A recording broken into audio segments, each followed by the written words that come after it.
أسمو وأجتاز السماء جلالا. سناتن کا مطلب بھی اسلام. اسی لیے مولانا ارشد مدنی نے کہا کہ ہمارا دھرم نہیں بدلا ہے، ہم اپنے دھرم میں ہیں. تم اپنے دھرم کو یاد کرو، تم اپنے دھرم میں واپس آؤ. تم اپنے ابا کے دین کو بھول چکے ہو. تمہارا بھی ابا کون؟ آدم. ہمارا بھی ابا کون؟ آدم. تمہارا دھرم کیا؟ سناتن. سناتن کس دھرم کو بولتے؟ سناتن اسلام کا پرانا نام ہے. جین منی لوکیش صاحب مائک پر آ کر چیخ لینے سے، اپنے ڈپلیکیٹ خداؤں کے فون پر بھاشن دے دینے سے، ہمارے استاد محترم مولانا ارشد مدنی کو رسوا کرنے کی وجہ سے، مائک پر بھاشن دے کر چلے جانے سے حقیقت سامنے نہیں، حقیقت بدل نہیں جاتی. حقیقت وہ ہے جو عبداللہ بول رہا ہے. اگر آپ کو کنفیوژن ہو، آپ نے چیلنج کیا تھا کہ ہم سہارنپور آنے کے لیے تیار ہیں. مولانا ارشد مدنی صاحب سے بعد میں آپ بحث کرنا، پہلے آؤ مولانا ارشد مدنی کے شیشیہ سے، ان کے طالب علم سے، ان کے اسٹوڈنٹ سے. اگر آپ کو یقین نہ ہو کہ مولانا کی بات غلط ہے، مولانا نے جو کہا تھا کہ جس کو تم لوگ منو بولتے ہو اس کو ہم آدم بولتے ہیں، اس میں کوئی غلطی نہیں تھی. اگر آپ کو دلیل چاہیے جین منی لوکیش صاحب، اٹھاؤ اپنی بھوشیہ پران جس کے اندر لکھا ہوا ہے اوم اور حویوتی وشنو کے گیلی مٹی سے پیدا ہوئے. پردان نگر میں ایک کونے میں ان دونوں کو اوم سے مراد آدم ہے، اوم کو اور حویوتی کو ہم اما حوا بولتے ہیں. آپ کے بھوشیہ پران میں حویوتی لکھا ہوا، ہم آدم بولتے ہیں. آپ کے بھوشیہ پران میں اوم لکھا ہوا. اوم اور حویوتی وشنو کے گیلی مٹی سے پیدا ہوئے. وشنو نے اپنی گیلی مٹی سے پیدا کیا. وشنو مینس رب، اور آدم کو بھی رب نے پیدا کیا. سیم میچ کرتا ہے. دیکھو جو میسج مولانا نے قرآن کے ذریعے سے بیان کیا ہے وہ میسج تمہاری کتاب میں بھوشیہ پران میں موجود ہے. اسی لیے منہ میں پٹی باندھ کر الٹی سیدھی بات کرنے سے بات حقیقت چھپ نہیں جاتی. اگر یقیناً تمہارا ضمیر زندہ ہے، تم اپنے نیتاؤں کو خوش نہیں کرنا چاہتے ہو، بلاؤ، بتاؤ تم کہاں بلاتے ہو. میں آؤں گا تمہاری دھرم گرنتھوں سے بات کروں گا. میں نہیں پڑھوں گا قرآن کو، میں بھوشیہ پران پڑھ کر بتاؤں گا. میں گرو پران پڑھ کر بتاؤں گا کہ زمین پر سب سے پرانی لینگویج اوم کی ہے اور حویوتی کی ہے. ملیچ بھاشا کرتا تین بیت واکیہ پران مکھا. آؤ ضمیر زندہ ہے تمہارا، یقیناً تمہارے پاس اگر نالج ہے تو آؤ نالج کی بنیاد پر بات کرنا. ہمارا قرآن جھوٹا نہیں ہو سکتا، حضرت مولانا ارشد مدنی کا اسٹیٹمنٹ غلط نہیں ہو سکتا، اس لیے کہ دلائل کی روشنی میں انہوں نے بات کی ہے. مولانا نے جو کہا کہ ہم جن کو آدم مانتے ہیں آپ ان کو منو مانتے ہو، مولانا نے قرآن کی روشنی میں بات کی. میں وید کی روشنی میں تمہیں بتاتا. اوم اور حویوتی وشنو کے گیلی مٹی سے پیدا ہوئے. پردان نگر میں ایک جگہ رکھا گیا ان دونوں کو. بھوشیہ پران کا یہ واقعہ بتا رہا ہوں. آدم اور حوا کو پیدا کرنے کا تذکرہ بھوشیہ پران میں. اوم اور حویوتی وشنو کے گیلی مٹی سے پیدا ہوئے. پردان نگر میں ان دونوں کو رکھا گیا. تبھی فوراً کلی، سانپ کلی کی شکل میں نمودار ہوتا ہے، یعنی شیطان راکشس سانپ کی شکل میں نمودار ہوتا ہے. اور اس کلی دوبارہ، اس سانپ دوبارہ، اس راکشس دوبارہ اوم اور حویوتی دونوں ٹھگ لیے جاتے ہیں، یعنی دونوں کو وہ دانا کھلا دیا جاتا ہے. اور تبھی وشنو غصے میں آتے ہیں. اس وشنو دوبارہ کلی دوبارہ ٹھگ لیے جانے کی وجہ سے، بے وقوف بنائے جانے کی وجہ سے ایشور کہتا ہے اوم اور حویوتی کو کہ تم لوگ لمٹ کو کراس کر چکے ہو. تم کو منع کیا تھا، پردان نگر میں رکھا تھا. پردان نگر مطلب جنت میں رکھا تھا، سورگ میں رکھا تھا. وشنو مینس اللہ ہے، وشنو مینس رب ہے، رب نے رکھا تھا. اب تم لوگ ایک کام کرو، تم نے خلاف ورزی کی ہے، ایشور کے اپدیش کو نہیں مانا. اب تم لوگ پردان نگر سے دنیا میں جاؤ. پردان نگر سے ان دونوں کو دنیا میں بھیجا گیا.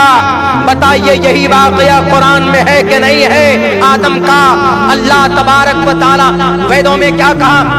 اوم اور حویاوتی وشنو کے گیلی مٹی سے پیدا ہوئے، یعنی آدم کو اور حوا کو وشنو نے گیلی مٹی سے پیدا کیا، اور حضرت آدم کو اور اماں حوا کو قرآن کی روشنی میں دیکھیں تو اللہ کہتا ہے خلقتنی من نار وخلقتہ من طین، خلقت بیدی،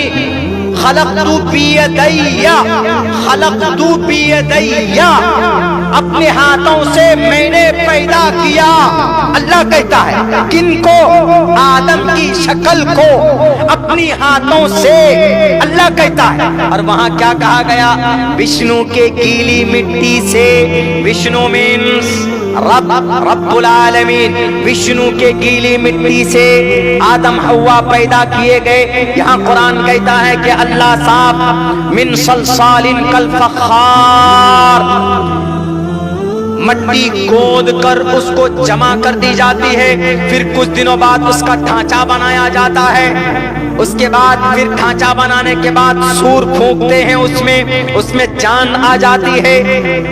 حضرت آدم کے مجسمے میں ادھر اللہ کہتا ہم اپنے ہاتھ سے بناتے ہیں، ادھر بھوشیہ پران کہتا ہے کہ وشنو کے گیلی مٹی سے پیدا کیا گیا اوم اور حویاوتی کو۔ جین منیلوں کے صاحب مت بھولیے، یہ آپ کی راجنیتک پہلو تھے کہ مولانا تو کچھ نہیں بول پائیں گے، ان کو ویدوں کے بارے میں جان نہیں ہے۔ میں جانتا ہوں آپ کے وردمان مہاویر جین سوامی کی پیدائش سے لے کر ان کی موت تک، میں جانتا ہوں آپ کے جین دھرم کی تاریخ کیا ہے۔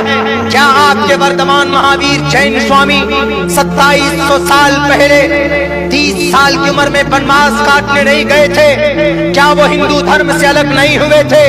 کیا انہوں نے ویدوں کو نہیں ٹھکرایا تھا؟ کیا امرک وید، یجروید، ساموید، اتھرو وید کو نہیں مانتے؟ تب جا کر انہوں نے یہ کہا تھا کہ ہم الگ مذہب بنائیں گے، تب جا کر انہوں نے جین دھرم کی استھاپنا کی تھی 2700 سال پہلے۔ آپ کے وردمان مہاویر جین سوامی جن کو آپ بھگوان مانتے ہو کہاں پیدا ہوئے؟ جہاں آپ کا بھگوان پیدا ہوا ہے اسی اسٹیٹ میں عبداللہ سالم کا بھی جنم ہوا ہے۔ آپ کے وردمان مہاویر جین سوامی بہار کی دھرتی پر آئے، ویشالی کی سرزمین پر، میں بھی بہار کی دھرتی سیمانچل میں پیدا ہوا ہوں۔ میں بتاتا ہوں 30 سال کی عمر میں آپ کے وردمان مہاویر جین سوامی ہندو دھرم سے الگ ہوئے۔ کیوں؟ کیونکہ وید سمجھ میں نہیں آیا، ویدک دھرم ان کو غلط لگا۔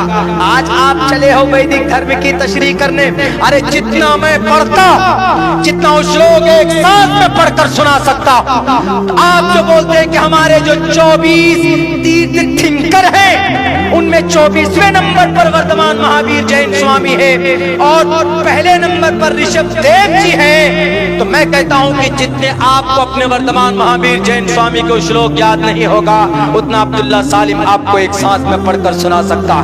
آؤ تاریخ کے اوپر بات کریں گے، کیوں ہندو دھرم سے الگ ہوئے تھے؟ کیوں رگ وید کو چھوڑا؟ کیوں یجروید کو چھوڑا؟ وردمان مہاویر جین سوامی نے اتنا اچھا مذہب ہی تھا تو کیوں انہوں نے الگ دھرم بنایا؟ آپ کا دھرم الگ ہے۔ کیا عقیدہ ہے جین دھرم کا؟ جین دھرم کا عقیدہ یہ ہے کہ ایشور نہیں ہے، جین دھرم کا عقیدہ یہ ہے کہ موت نہیں ہے، جین دھرم کا عقیدہ یہ ہے کہ اس زمین پر صرف کیا کام کرنا؟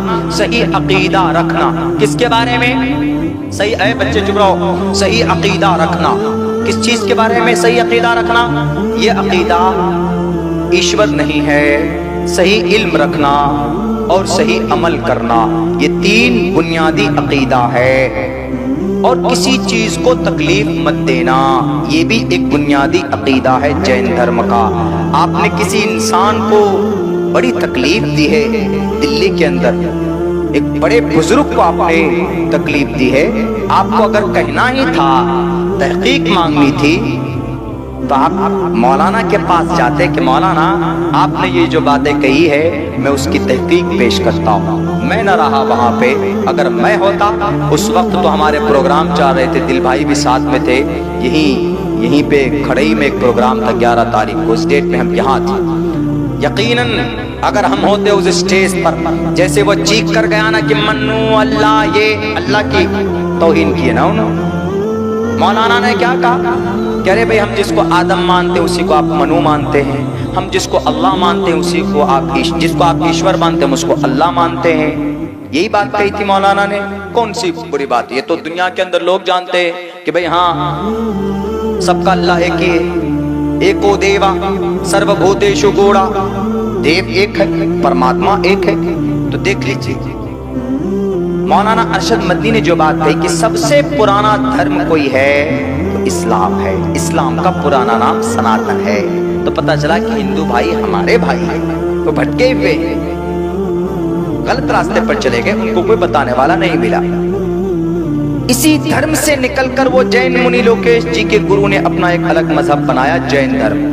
اسی ہندو دھرم سے نکل کر گوتم بدھ سدھارتھ نے الگ دھرم بنایا. اسی دھرم سے نکل کر گرو نانک نے سکھ دھرم بنایا. اسی دھرم سے نکل کر پنڈت دیانند سرسوتی نے دھرم بنایا. اسلام دھرم سے نکل کر کوئی دھرم بنایا؟ کوئی نہیں بنایا. دھرم اسلام ہے.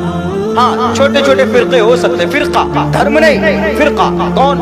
یہ جماعت اسلامی ہے بھائی. مکتب فکر الگ ہو سکتے، یہ تبلیغی جماعت ہے، لیکن تبلیغی جماعت کا بھی دھرم اسلام، جماعت اسلامی کا بھی دھرم اسلام، دیوبندیوں کا بھی دھرم کیا؟ اسلام. بریلوی کا بھی دھرم کیا؟ اسلام.